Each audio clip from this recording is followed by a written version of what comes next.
पांडे जी से होती है, जो कि जेल के बाहर निकलते हैं और एक गाड़ी उनका इंतजार करती है। फिर दिखाया जाता है पीएम जोशी को, जो कि फ्लाइट से पटना आते हैं, जो क्योंकि लोकसभा इलेक्शन पास आने वाले होते हैं, उनका प्रचार वगैरह वो बिहार से करने वाले होते हैं। एयरपोर्ट पे उनका स्वागत किया जाता है, फिर वो अपनी गाड़ियों से निकल जाते हैं। उसके बाद देखने को मिलता है कि मिश्रा जी एक फाइल वगैरह लेके आते हैं और जो सीएम की वहाँ पे एक बैठक सी होती है, मीटिंग वगैरह वो बुलाती है रोशनी, और फिर जो सभी लोग वहाँ पे बैठे रहते हैं और फिर वो पूछती भी है रोशनी की। फिर रोशनी भारती फाइल वगैरह देख के बोलती है कि जो स्कॉलरशिप पिछले साल मिला था, इस बार जो विद्यार्थी दिख ही नहीं रहे कि ऐसा क्यों। फिर वो बताते हैं वहाँ के ऑफिसर वगैरह की जो पीएम जो देते हैं फंड वगैरह स्कॉलरशिप वगैरह, उन्होंने वो रोक दी है। फिर उसका कारण भी बताते हैं कि हम गए थे वहाँ पे बात करने, तो उनके सेक्रेटरी ने कहा था कि एक तो पीएम को गाली भी दो और ऊपर से फंड भी दो। उसके बाद रोशनी बोलती कि जो उस इलाके में बाढ़ आया था उसके कारण कई सड़कें वगैरह बर्बाद हो गई थी, टूट फूट गई थी, तो उसका मुरम्मत का काम, उसका जो काम था जो सही करने का, अभी तक पूरा क्यों नहीं हुआ। तो फिर वो बताते कि जो उसके लिए हमें फंड मिलता है वो फंड नहीं मिला है। तो फिर वो मिश्रा जी बताते हैं कि इसके लिए हमें एक साल का पूरा ब्यौरा देना होता है, फिर हमें फंड दिया जाता है। लेकिन जब हमने ब्यौरा दिया था, लेकिन उन्होंने अकाउंट में गड़बड़ी बताई, इसलिए उन्होंने फंड रोक दिया गया है।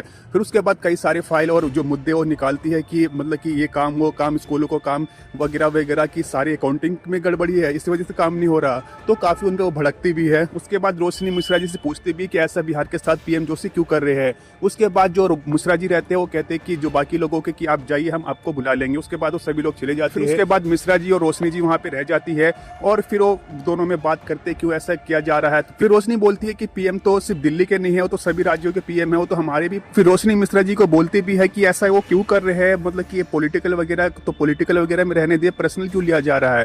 फिर मिश्रा जी बोलते हैं कि वो पीएम जोशी है, ना तो पंडित जवाहरलाल नेहरू है, ना ही लाल बहादुर शास्त्री, ये बोल के वहाँ से वो निकल जाते हैं। उसके बाद देखने को मिलता है कि जो पीएम का जो वहाँ पे भाषण स्पीच वगैरह होता है बिहार में पटना में, उसकी तैयारियां चल रही होती है। वहाँ पे जो स्पीच करके बताते हैं कि पीएम जोशी आए हैं, आपके 2 शब्द आपके सामने कहेंगे बिहार के लिए, और स्टेज के पीछे पीएम जोशी खड़े रहते हैं। वहाँ पे फिर मुराद जी आते हैं और उनके हाथ में कुछ पेपर रहती है जो कि स्पीच रहती है, जो कि अगले दिन बोला जाना होता है गवर्नर से, है वो गवर्नर को ही बोलने को दिया गया है।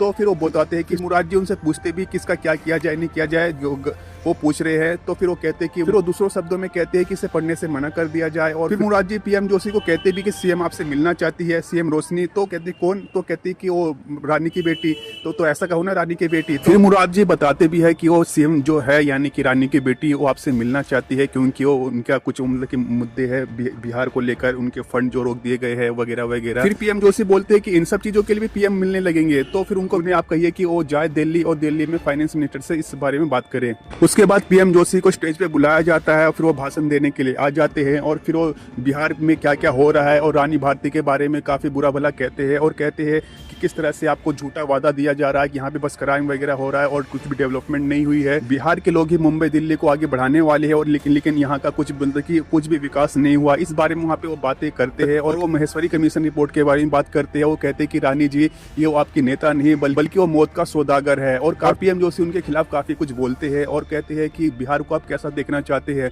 क्राइम या करप्शन से भरा हुआ या डेवलप करवाना चाहते हैं, विकास करवाना चाहते हैं बिहार का। तो और इसी तरह की और कई सारे वो बातें करते हैं, पॉलिटिकल बातें करते हैं और ज्यादातर वो रानी भारती के खिलाफ बोलते हैं। उसके बाद सभी उनके लिए तालियां बजाते हैं। उसके बाद देखने को मिलता है कि रोशनी ड्रेस चेक कर रही होती है, कौन सा मैं पहनूं नहीं पहनूं, क्योंकि वो विधानसभा में पहली बार जाने वाली होती है। और फिर माँ उसकी आरती वगैरह उतारती है, पूजा वगैरह करती है। तो फिर वो कहते हैं कि मम्मी मैं एग्जाम देने नहीं जा रही हूँ, विधानसभा जा रही हूँ। फिर उसको टीका वगैरह लगाती है और फिर दोनों में आपस में बात होती है और फिर वो काफी नर्वस सी लगती है। वो कहते कि मम्मी आप भी चलो, कहते कि नहीं तुम ही जाओ अकेले, और तुम मतलब कि कैसे आगे बढ़ोगी। तो इस बारे में वहाँ पे उन दोनों में बातचीत होती है। और फिर रोशनी अपनी मम्मी से पूछती है कि जब आप गई थी पहली बार तो कैसा लगा था। तो कहते कि हम तो गए नहीं थे, हमें तो ले जाया गया था। फिर रानी भारती पुरानी दिनों को याद करने लग जाती, किस तरह से उनका पहला दिन था, किस तरह से वो काफी नर्वस थी और फिर किस तरह से उन्होंने डायलॉग मारा था कि हाथी चले बाजार तो कुत्ते भौंके हजार, और काफी लोग उनका समर्थन कर रहे थे और वो उनके चेहरे पे मुस्कान आई हुई थी। उसके बाद देखने को मिलता है कि जो कार और उनके पीछे जो भी पुलिस गार्ड वगैरह रहते हैं वो विधानसभा में पहुंच चुके होते हैं। जो वहाँ के उनके सपोर्टर रहते हैं उनका स्वागत करते, फूल वगैरह दे के नमस्ते वगैरह हाय हेलो वगैरह चलता है।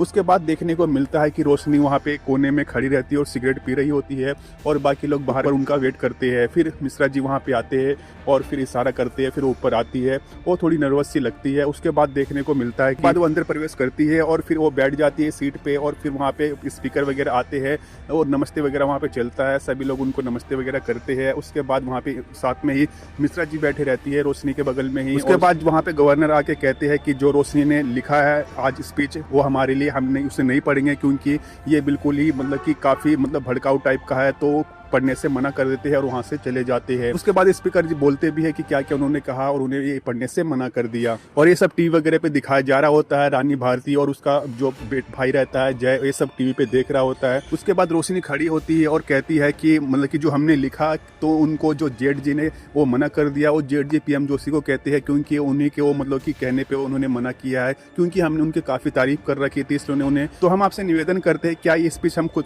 पढ़ सकते हैं, लेकिन जो वहाँ के स्पीकर रहते हैं वो मना कर देते कि ये परंपरा टूट जाएगी, ऐसा नहीं। तो फिर रोशनी भारती बोलती कि परंपरा तोड़नी तो हमारी खानदानी चली आ रही है। तो थोड़ा वहाँ पे हंसी मजाक टाइप का हो जाता है वहाँ पे। और फिर वो वही पीएम जोशी के खिलाफ वो फिर वो बोलने लग जाती है किस तरह से कि हमने कि 1.5 घंटे के लिए वो पटना आए थे और जो भी हमारे फंड वगैरह रोक रखे थे बिहार का। फिर रोशनी बोलती भी किस तरह से फंड वगैरह उन्होंने रोक रखा था, उसके लिए हम बात करने वाले थे। हमने सोचा कि हम दिल्ली जाके बात करें सरकारी किराए वगैरह पे, पेट्रोल वगैरह पे, तो इससे अच्छा कि जो 1.5 घंटे के लिए यहाँ पे आई है पीएम जोशी हम उन्हीं से बात कर ले, लेकिन उन्हें मना कर दिया। तो काफी कुछ उनके लिए बोलती है। और फिर वो बोलती भी है कि उन्होंने जो 1.5 घंटे में जो उन्होंने भाषण दिया, रोशनी कहती है कि उन्होंने बिहार के लोगों के लिए कुछ नहीं कहा, ना ही कोई स्कीम वगैरह और ना ही क्या कोई डेवलपमेंट की बातें, ना स्कीम वगैरह उनकी बात की, बल्कि रानी भारती के खिलाफ ही ज्यादातर उन्होंने बोला है। और यही कुछ वहाँ पे वो काफी कुछ देर तक वो बोलती है रोशनी। उसके बाद रोशनी काफी जोश में आके बोलती है कि पीएम जोशी जी सुन लीजिए, क्योंकि वो भी टीवी पे देख रहे होते हैं, माँ से बात करने से पहले बेटी से बात करो।